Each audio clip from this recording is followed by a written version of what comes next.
చలికాలం చలిగాలుల వల్ల మనకు దాహం తక్కువగా అనిపిస్తుంది.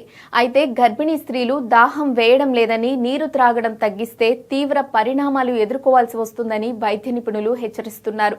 శరీరంలో నీటి శాతం తగ్గడం వల్ల కేవలం డీహైడ్రేషన్ మాత్రమే కాకుండా ప్రసవ సమయంలో సంక్లిష్టతలు ఏర్పడి సిజేరియన్ వరకు దారితీసే అవకాశం ఉంది. గర్భిణీలు రోజుకు కనీసం 8 నుంచి 10 గ్లాసుల నీరు తాగాలి.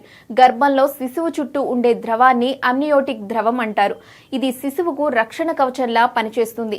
నీరు తీసుకోవడం తగ్గితే ఈ ద్రవం స్థాయిలు పడిపోతాయి. దీనివల్ల శిశువు కదలికలకు ఇబ్బంది కలగడమే కాకుండా ప్రసవ సమయంలో సమస్యలు తలెత్తి వైద్యులు సిజేరియన్ చేయాల్సి వస్తుంది. నీటి కొరత వల్ల కలిగే ఇతర సమస్యలు యూరినరీ ఇన్ఫెక్షన్లు, నీరు తక్కువైతే గర్భిణీలలో మూత్రనాళాల ఇన్ఫెక్షన్లు వచ్చే ప్రమాదం ఉంది. అమ్నియోటిక్ బ్యాండ్ సిండ్రోమ్, ద్రవం తక్కువగా ఉన్నప్పుడు శిశువు చేతులు, కాళ్లు లేదా ముఖంపై ఒత్తిడి పడి శారీరక ఇబ్బందులు కలగవచ్చు. అకాల ప్రసవం, శరీరంలో నీరు తగ్గడం వల్ల నెలలు నిండక ముందే ప్రసవం అయ్యే ప్రమాదం ఉంది. డీహైడ్రేషన్ ను గుర్తించడం ఎలా?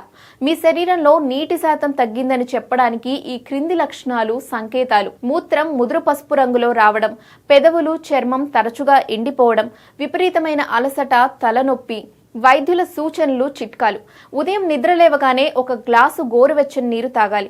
కేవలం నీరే కాకుండా కొబ్బరి నీళ్లు, తాజా సూప్లు తీసుకోవచ్చు. టీ, కాఫీలు ఎక్కువగా తాగవద్దు. వీటి వల్ల శరీరం మరింత త్వరగా డీహైడ్రేట్ అవుతుంది. గర్భధారణ సమయంలో చిన్న పొరపాటు కూడా పెద్ద నష్టానికి దారితీయవచ్చు. అందుకే చలికాలం కదా అని నిర్లక్ష్యం చేయకుండా సమయానికి నీరు తాగుతూ మిమ్మల్ని, మీ బిడ్డను ఆరోగ్యంగా ఉంచుకోండి.